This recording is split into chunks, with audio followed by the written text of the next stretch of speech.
Die enigste Bybel wat party mense gaan lees, is jy. En partykeer is jy die enigste Bybel wat daai persoon vandag gaan lees. So dit is nie altyd te sê dat jy nooit Bybel lees nie, maar die manier hoe jy jouself hanteer, die manier hoe jy praat, dit het 'n impak op ander mense.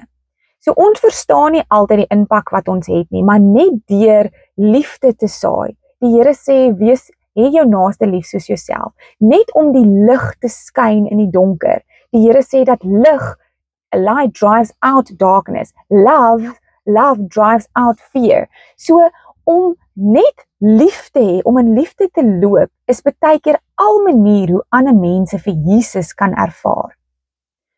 In Romeine 8 vers 9 staan dat ons lewe nie uit die ou vlees uit nie. Ons lewe nie uit ons vlees nie, maar die Heilige Gees dwells within you.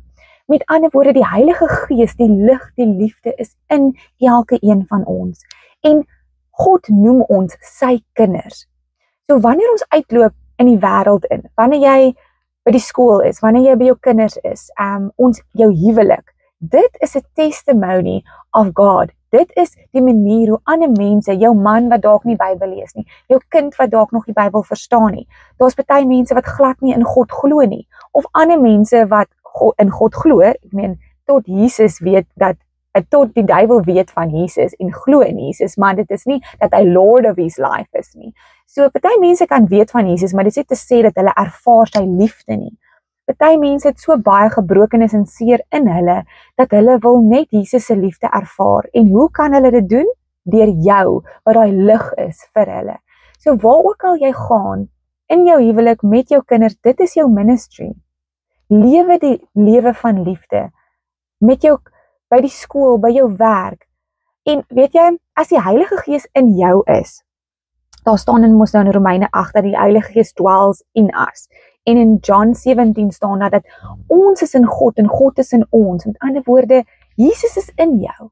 En jy weet baie keer, okay, die baas is nou op pad, of die juffrou is nou op pad, of die is nou 'n belangrike persoon op pad, so jy moet jou beste wees, jy moet jou beste gedrag wees, jy moet jou werk 100% nou doen, moenie nou so praat voor die pastoor nie, want die pastoor is nou hier, so moenie nou vloek en skel nie. Maar weet julle, as die Heilige Gees in elke liewe een van ons is, dan is almal van ons ewe belangrik.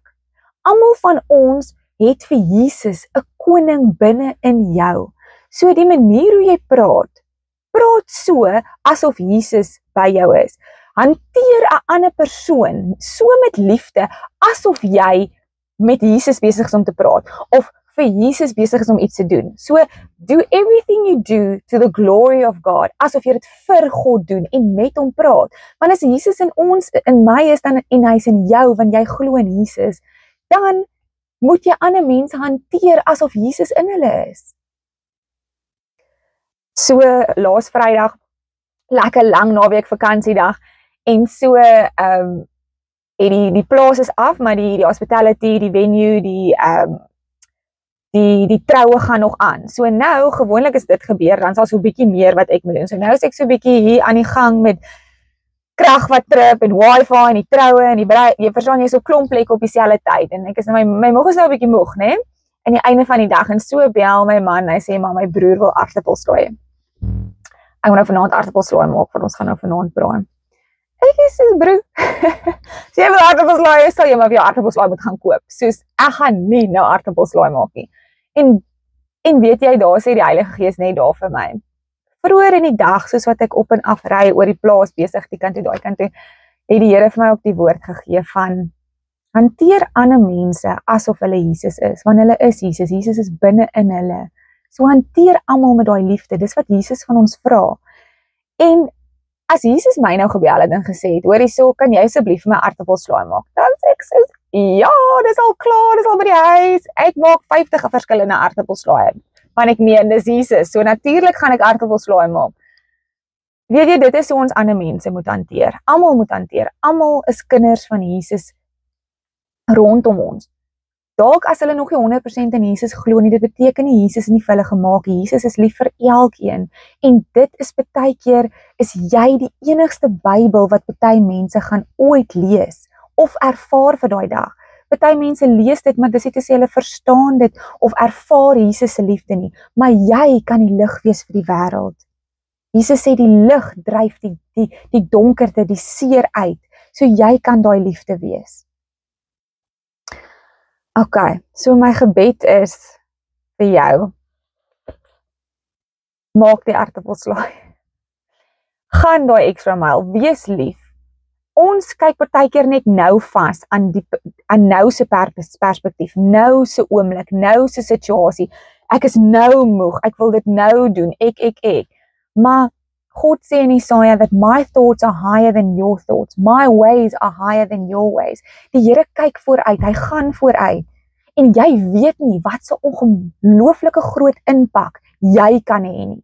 Net deur lief te wees, that act of kindness, daai aartappelslaai kan 'n massiewe verskil in iemand se lewe maak.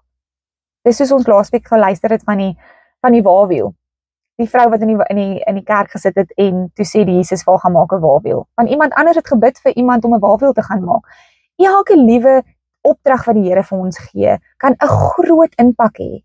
Hy's 'n God of the detail en 'n God of purpose. So luister vir die Here en elke woord wat jy ontvang, as jy voel hierdie woord is dalk nie vandag vir jou nie, elke woord is vir jou.